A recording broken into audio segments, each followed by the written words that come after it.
Essa semana estreou o filme Shang-Chi, que eu aprendi a pronunciar só por causa do filme. E apesar de representar um bom esforço, né, e muito válido em termos de representação cultural, né, principalmente para as pessoas de ascendência e de descendência asiática, deixa muitas pessoas dessas comunidades, né, preocupadas com a maneira como elas vão ser representadas no filme. Principalmente considerando que o próprio personagem Shang-Chi tem lá sua cota de problemas com estereótipos culturais e étnicos. Fica aí que depois da vinheta eu comento mais sobre esse assunto. E aí galera, tudo certo? Eu sou o Algures e hoje eu vou falar sobre um assunto mais sério do que o normal e analisar um pouco as questões culturais que envolvem o personagem Shang-Chi, em particular a representação das culturas asiáticas de uma forma geral, né, tanto nos quadrinhos como no filme. Mas antes, se você está chegando aqui no canal pela primeira vez, se inscreve aí para saber sempre que eu posto novos vídeos. Além de análises como essa, eu trago também curiosidades toda semana e toda semana também vídeos sobre produção e narrativa de quadrinhos, como o vídeo dessa semana que eu falei sobre transição entre quadros. Bem bacana, vou deixar aqui se vocês quiserem assistir. Antes de falar sobre o assunto do vídeo, eu quero deixar aqui algumas considerações, tá? Eu não tenho ascendência asiática, não sou descendente de asiáticos até onde eu sei, e muito provavelmente por conta disso eu não vou ter a capacidade, né, de falar de uma maneira tão aprofundada sobre o assunto quanto eu gostaria, né? Não só por não ter todo o conhecimento necessário, mas também por não ter a experiência pessoal, né? Não ter o olhar de quem é mais pessoalmente, né, atingido por essas questões. Mas eu acho que, independente disso, são questões importantes de se falar, importantes de se levantar, discussões importantes de se ter e de se alertar também, né? Então eu quis aproveitar a estreia do filme para falar um pouco sobre isso. E isso não é nenhuma forma de querer depreciar o filme ou diminuir a relevância cultural dele, né? E também eu já quero pedir desculpas de antemão caso eu use termos que hoje sejam considerados ofensivos para grupos, né, comunidade asiática, tá? Eu tento ficar atualizado sobre essas questões culturais, né, sobre o progresso cultural para não ofender ninguém, mas sabe como é, né? O mundo anda rápido, eu não faço parte da comunidade, então nem sempre a gente consegue ficar 100% atualizado e nem sempre a gente consegue perceber, né, que certas coisas certos termos que a gente usa já são datados, né, culturalmente depreciativos. Então, se eu comentar alguma coisa aqui que possa ser considerada ofensiva, me avisem. Bom, dito isso, vamos ao tema do vídeo propriamente dito, né? E deixa eu começar ele dando uma contextualizada rápida no personagem. A história do Shang-Chi começa lá nos anos 70, né? Quando os Estados Unidos passavam por um momento, assim, de uma febre, né? Dos filmes de arte marcial que eram absurdamente populares, assim. Especialmente os filmes do Bruce Lee, né? Um americano cujo pai era chinês. Eu acho que todo mundo já ouviu falar do Bruce Lee, né? Não preciso ficar dando a história dele aqui. Mas só nível de curiosidade, porque é uma coisa que eu não sabia. Ele foi o criador do sistema de luta marcial conhecido como Jeet Kune Do, né? Provavelmente quem é fã de Bruce Lee sabe disso, né? Eu é que não sabia, mas eu acho uma curiosidade interessante. E desnecessário dizer que a gente pode tranquilamente colocar o Bruce Lee como a pessoa no centro, né, desse súbito crescimento do interesse dos americanos pelas artes marciais. Muita gente cita o Enter the Dragon, né, o filme, como um dos clássicos filmes assim, que ajudou a criar essa febre, mas o Bruce Lee tinha começado muito antes ali, sendo o Kato, né, interpretando o Kato, que era o parceiro, o sidekick do super-herói Besouro Verde, né? E foi quando ele, pela primeira vez, assim, despontou usando artes marciais mais inspiradas em artes marciais do Oriente, né? Numa obra americana, né? Isso de forma mais popularizada, né? Uma obra americana mais popular, digamos assim. Tudo isso, né? Isso e os outros filmes dele fizeram muito sucesso, e a própria criação do Jeet Kune Do ajudaram a catapultar histórias narrativas, né, envolvendo artes marciais, especialmente artes marciais com influência oriental. Então ali depois da metade dos anos 60, início dos anos 70, todas as mídias, né, mas no caso aqui nós estamos falando dos quadrinhos, os quadrinhos também foram acometidos, né, por essa febre das artes marciais. E começaram a surgir diversos personagens nesse estilo, influenciado por artes marciais de diversos pontos do Oriente, né, tanto na DC, quanto na Marvel, quanto na Charlton e outras editoras que também publicavam super-heróis, aventura, né, e coisas assim. Entre eles a gente pode citar o Judomaster, né, da Charlton, que depois passou a ser da DC, e o Karate Kid, que não tem nada a ver com o filme dos anos 80.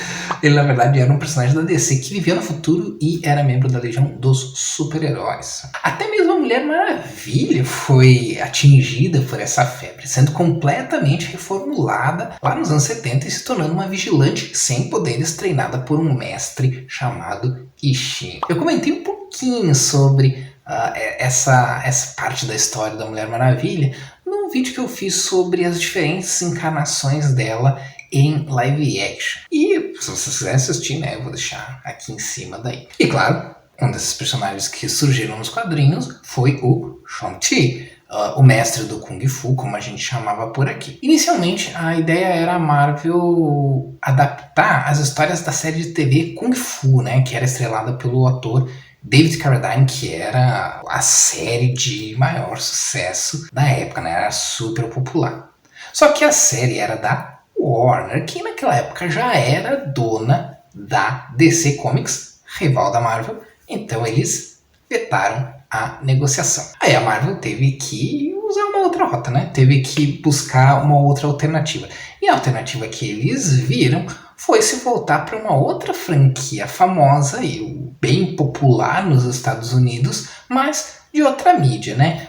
O Fu Manchu, que foi um personagem criado por uma série de livros pulp escrita pelo britânico Sax Rohmer. Para quem não sabe, Fu Manchu era um vilão, né? Um super vilão, um gênio do crime que virou, na verdade, um arquétipo de super vilão, tendo inspirado uma porrada de personagens de tudo quanto é mídia, seja de formas mais óbvias ou até de formas mais sutis. Entre eles, um dos que a gente pode citar é o vilão do Batman, Ra's al Ghul. O Fu Manchu, ele começou nos livros, mas ele virou muito popular e teve também filmes e outras adaptações, né? Adaptações em outras mídias diversas. E a iconografia dele, o visual dele foi bastante enraizado na cultura ocidental, principalmente americana e britânica, ali na primeira metade do século 20. E a história que a Marvel criou, né, a partir de 1972, que foi quando o personagem foi publicado pela primeira vez, o Shang-Chi no caso, era um spin-off dos livros originais de uma certa maneira, né, e mostrava o Shang-Chi como um filho até então desconhecido do Fu Manchu, criado para ser a arma humana definitiva, mas que em algum momento entende que os métodos do pai eram criminosos e passa então a ser o seu maior inimigo. Shang-Chi fez muito sucesso quando estreou, claro, né? Estreou bem naquela febre de histórias de artes marciais e se solidificou como presença constante no universo Marvel até hoje, né? Tanto que vai ter seu próprio filme. Mas quem conhece o personagem dos quadrinhos, especialmente as HQs mais antigas, deve ter percebido pelos trailers que há algumas diferenças em relação à história original. Isso porque Shang-Chi tem a mesma maldição da grande maioria dos personagens que representam a comunidade asiática criados ao longo das décadas pelos ocidentais. O reforço de diversos estereótipos associados a essas culturas, alguns positivos, muitos negativos, mas todos bastante problemáticos. Aqui eu estou falando especificamente dos estereótipos de grupos vindos ou descendentes da Ásia Oriental, né, dos quais a gente lembra principalmente da China, Japão e Coreia, mas também inclui Mongólia e Taiwan. Eu não vou falar sobre quem vem da região do Sudeste Asiático, que inclui as Filipinas, Indonésia e Vietnã, entre outros, né, e nem da região ali da Ásia Meridional, que inclui a Índia, o Afeganistão e o Paquistão, entre outros, porque essas regiões têm seus problemas específicos no que se refere a como o Ocidente retrata eles na mídia, né? O que não inclui isso que a gente vai falar aqui nesse vídeo sobre o Shang-Chi, teria que ter, né, se fosse o meu canal fosse um canal sobre história, sobre geopolítica, teria muita coisa para se falar sobre a forma como os ocidentais veem essas regiões em particular. Voltando aos estereótipos associados ao Shang-Chi, é importante a gente entender que eles não são novos e são muitos. Tem os mais óbvios, que hoje são mais fáceis de perceber, mas também tem alguns bastante sutis e que a gente leva até hoje, muitas vezes sem perceber. Lá pelos séculos XVI, XVII, o Ocidente tinha, na verdade, uma visão bastante positiva do Oriente, especialmente da China. Essa visão ela vinha principalmente dos missionários jesuítas que queriam convencer, né, o Ocidente a investir na catequização do Oriente, na catequização da China.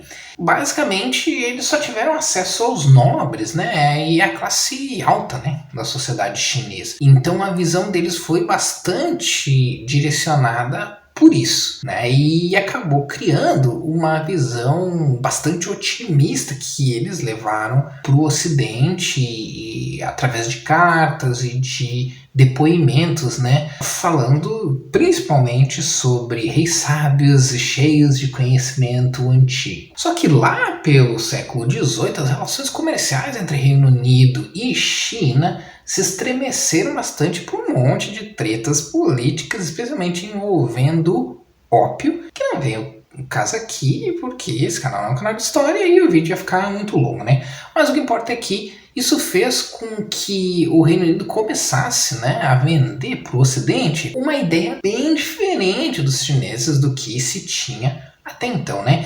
De reis sábios, eles passaram para bárbaros, criminosos que falavam uma língua esquisita e outras derivações mais depreciativas. É daí, grosso modo, que começa a emergir, cresce e evolui os principais estereótipos orientais que a gente vê até hoje. O estereótipo do chinês, depois também expandido por os descendentes, né, de outros países orientais, especialmente a Ásia Oriental, acabou sendo estabelecido como dentro de dois extremos. De um lado, o chamado John Chinaman, um personagem bobo, inocente e burro, não muito diferente de um estereótipo semelhante criado para a cultura negra. Apesar de parecer um estereótipo inofensivo, no sentido que o John Chinaman não é uma pessoa maligna ou ruim, pelo menos não no primeiro momento, é extremamente problemática por resumir, né, a comunidade asiática na forma de um indivíduo que não representa ameaça para o Ocidente por ser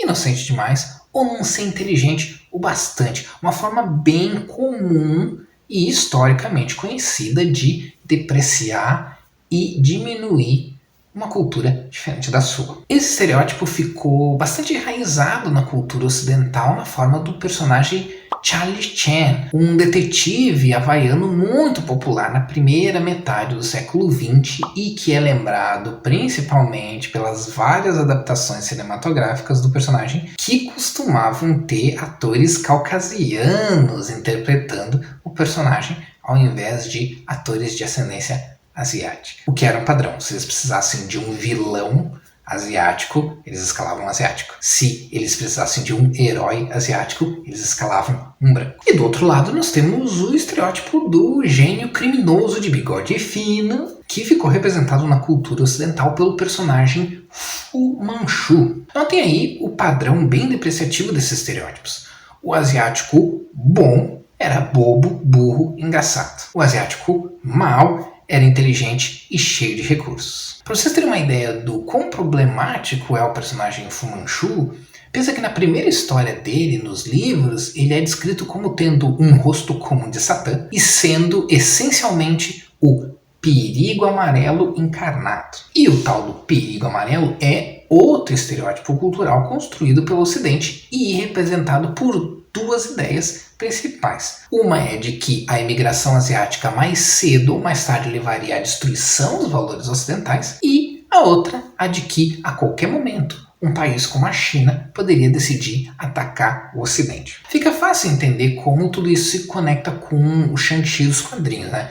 Ele sendo filho do Fu Manchu, coloca diretamente, né, o joga diretamente dentro da problemática principal desse estereótipo do perigo amarelo. Tanto é que a Marvel basicamente eliminou o Fu Manchu das histórias do Shang-Chi, trocando o nome do pai dele para um outro nome que eu não lembro, mas que também é preconceituoso. Tudo bem que isso deve ter sido porque a Marvel, na verdade, perdeu os direitos do personagem Fu Manchu, mas a essa altura do campeonato eles provavelmente teriam no mínimo dado uma reformulada no personagem, como eles fizeram com outros personagens que eram culturalmente problemáticos. No filme que estreou no Brasil ontem, Fu Manchu foi substituído pelo Mandarim, que é outro vilão dos quadrinhos da Marvel e outro personagem que também enfrenta estereótipos culturais. Ele é basicamente uma versão mística do Fu Manchu, na verdade, nas HQs originais.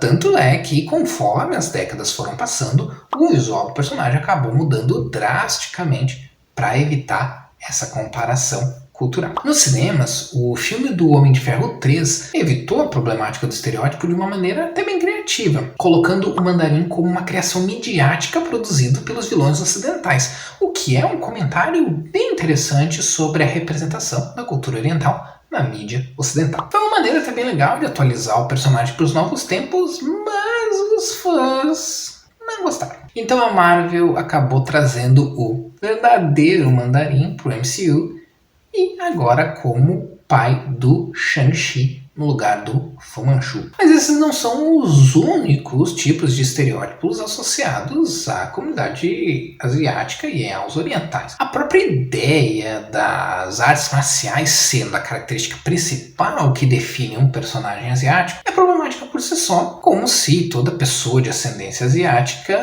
ou descendência asiática crescesse sabendo lutar. Mas há outros estereótipos também. A cultura pop, especialmente inglesa e americana, trouxe diversos estereótipos relacionados às mulheres asiáticas, as duas principais delas sendo a chamada Dragon Lady, né, mulher dragão, que é a versão oriental, digamos assim, da femme fatale, que, assim como Fu Manchu, é a versão má das mulheres orientais, né, vistas como manipuladoras e oportunistas. A outra é a versão boazinha, que mostra a mulher asiática como quieta, calma e submissa. Como devem ter percebido, é o mesmo padrão. A mulher asiática boazinha é a inofensiva que baixa a cabeça para tudo. A má é uma ameaça por ser independente e inteligente. Ainda não dá para dizer como o filme do Shang-Chi e a Lenda dos Dez Anéis vai trabalhar com esses estereótipos, né? Porque apesar do filme ter estreado já, eu ainda não vi. Mas pelos trailers dá para ver que a história vai caminhar em muitos terrenos perigosos aí e vai ter que trabalhar bem para não sofrer críticas a esse respeito. O trailer indica que o Shang-Chi, depois de ter crescido com o pai sendo treinado para ser a arma definitiva, como nos quadrinhos, foi para os Estados Unidos viver lá por um tempo sobre outra identidade e não queria mais saber do pai, né? Mas obviamente ele vai ter que lidar com esses problemas paternos e encontrar o seu lugar, a sua identidade no mundo e no universo Marvel. O fato dele viver nos Estados Unidos e fazer amizades ali, né, especialmente amizades com americanos de ascendência e descendência asiática, me parece uma tentativa de evitar outro estereótipo, né, o do estrangeiro perpétuo, que é a ideia de que mesmo pessoas que nascem nos Estados Unidos, mas têm pais, avós, enfim, descendência asiática, são vistas sempre como estrangeiros. É um estereótipo bem resumido na atitude preconceituosa que muitos de nós temos de querer saber de uma pessoa, né, com ascendência oriental, de onde ela é e de onde ela vem. Já pressupondo que só porque ela não é caucasiana, ela não nasceu no Ocidente. Shang-Chi também é visto tendo um trabalho comum, né, digamos assim, como o da maioria de nós, o que também evita um estereótipo, talvez, né, eles não mostraram o suficiente para não saber disso, mas talvez evite o estereótipo da minoria modelo, né, que coloca asiáticos como exemplos de disciplina, com tendência a ser bom em matemática, por exemplo, né. Eu sei que, numa análise mais superficial, esse parece ser um bom estereótipo, mas um estereótipo é bom se faz a diferença na hora de você procurar emprego, né? Alguém de ascendência asiática pode ser visto como tendo grandes habilidades matemáticas só pelo viés desse estereótipo e não sendo bom nisso, né? Pode acabar se dando mal sendo colocado nessas posições, né? Ao mesmo tempo que essa mesma pessoa pode, por não ter essa qualidade, por ter outras qualidades, né, pode não conseguir outras oportunidades em outras áreas só por causa que esse viés impede a gente de ver que uma pessoa com ascendência asiática não é definida por ser boa em matemática. É claro que a gente também pode levantar outra questão, né, bem importante, né, com relação ao filme. Como é que a gente distingue homenagem de estereótipo? Como a gente celebra aspectos culturais do Oriente sem cair em estereótipos que reduzam a cultura, simplifiquem, né, que torne reducionista, ou cair em estereótipos depreciativos, né? Eu não sei se existe uma única resposta ou uma resposta simples para isso, né? Mas, seja qual for, é algo que Shang-Chi e a Lenda dos Dez Anéis vai ter que lidar, né? Ou teve que lidar durante a produção, já que o filme gira totalmente em torno de símbolos, iconografias, tipos de narrativas e diversos outros aspectos culturais do Oriente, especialmente da China. Vamos ver como o filme se sai. Esses não são nem de longe os únicos estereótipos que os ocidentais impuseram às pessoas de ascendência e descendência oriental, tá? Tem vários outros que eu não mencionei aqui, mas são provavelmente alguns dos principais, né, que o filme Shang-Chi e a Lenda dos Dez Anéis vai ter que lidar se eles quiserem alcançar a comunidade asiática, né, seja de descendentes que nasceram no Ocidente, seja dos próprios países asiáticos. Será que a Marvel vai conseguir? Difícil saber, né? Mas o filme tem um diretor e um roteirista que são americanos de descendência asiática. Então, já é um bom começo. Bom, pessoal, por hoje era isso. Teria muito mais coisa para falar sobre esse assunto, tá? Mas aí o vídeo ficaria muito longo. E também, sinceramente, eu não sei se eu seria a pessoa certa para uma análise muito mais aprofundada, tá? Mas eu tô muito interessado em ver o que quem conhece mais do que eu sobre esse assunto tem a dizer. Se é o seu caso, por favor, comenta aí que eu quero saber a sua opinião. E com relação ao filme, quais as expectativas de vocês? Comentem aí. Até a próxima!